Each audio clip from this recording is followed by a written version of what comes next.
Hello, this is Leslie with Berkshire Hathaway, and I'm Dave Hartman with Prosperity Home Mortgage. I'm here today with him to talk about some of the questions that my first-time home buyers are always asking me, and I thought, why not with someone who has a lot of experience to help answer these common questions.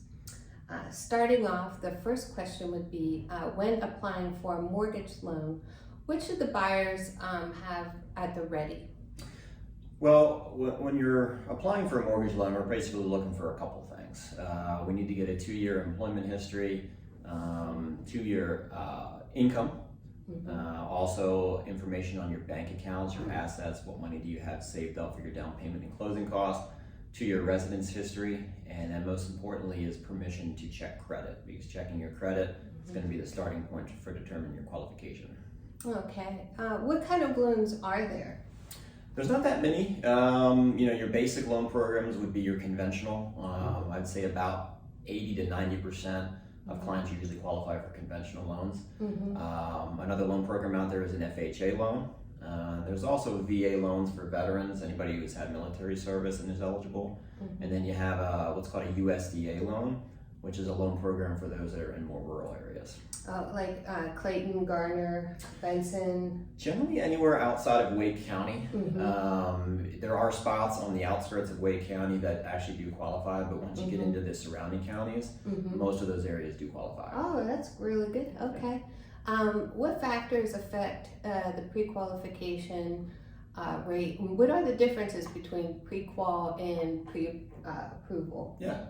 So your pre-qualification is probably your basic qualification. Somebody fills out an application and they basically give me information that they put in. But there's really no verification of that. It's just, I'm going off of what you say. Other than your credit report, I don't have any documentation to back it up. So a pre-approval is when I just take the extra step to gather that documentation. So your pay stubs, your W-2s, to really confirm what you put in there. I don't really do it any other way. I mean, I think you want to confirm those things, make sure there weren't any mistakes on the application. Of course, people can take an extra step where we get full approval, where we actually take these documents, we send it into an underwriter, the same way we would do if you were under contract. And then we get the full approval to make sure that nothing was missed up front. Oh, that's great. Let's see. And what are some of the things that affect that rate, that mortgage rate that they would get? Well, your credit score comes into play. Okay. The higher the credit that you have, the better the terms of the loan are going to look.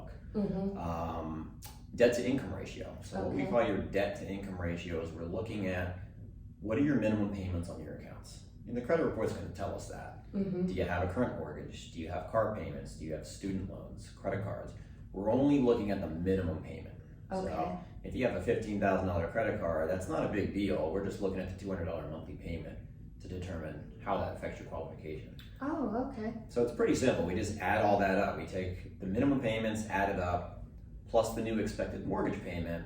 We divide that by your gross monthly income, and that determines your ratio. And each program has a little bit of a different ratio threshold we can go. Okay. How long, once they get that letter, is it good for usually? It's good for 4 months. So when we check credit, gather the documentation, it's good for 4 months. After 4 months, all I have to do is check credit again, get permission to do that, and then just confirm that there weren't any changes. Has anything changed from your income, your employment, your assets? If that happens, that would be something you would want to reach out beforehand and let me know. But as part of the re-upping of the process, I would just confirm those things. Oh, that's good. How much do people really need for a down payment with like a conventional loan? I know a lot of people thought it was like 20%, but it can be 5% or what's that? Yeah, you can do, as a first-time home buyer, you can do as little as 3%. If you're not a first-time home buyer, or there's some, maybe you have a little bit of a higher debt ratio, sometimes that'll be 5%. FHA is 3.5%. Okay. And then both VA and USDA require no down payment. You could get in without a down payment. Well, that's good. How much should they have available for closing costs? So closing costs, expect to pay anywhere from $5,000 to $8,000 extra above your down payment for closing costs, which include things like an origination fee, a lender fee, an appraisal, attorney that has to be hired, if you want to get a home inspection done or a survey. And then we do have to collect some additional funds for property taxes and homeowners insurance. Okay, Anywhere between that 5,000 to 8,000 is a pretty good rule of thumb.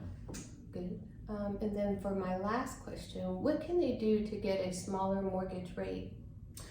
So you always have the option to pay extra fees to get the interest rate down. Mm-hmm. And this is becoming more and more popular because interest rates have gone quite up. They've Right. gone up quite a bit since last year. So Mhm. people are looking for ways to actually get their interest rate down.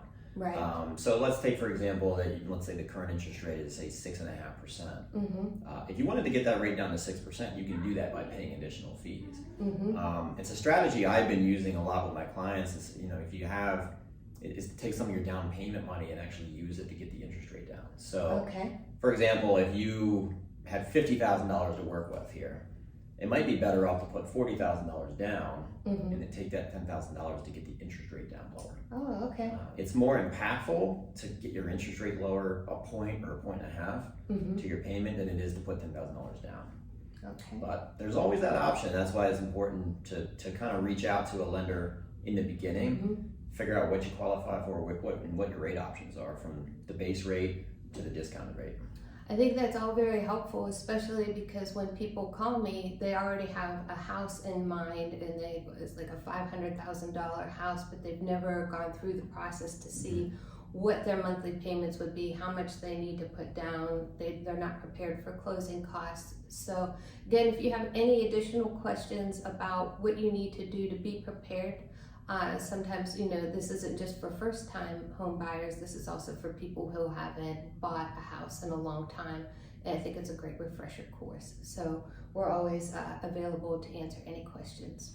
Anytime. The pre-approval process doesn't take very long. It's a matter of filling out an application. It takes about 10 or 15 minutes and get back to you quickly.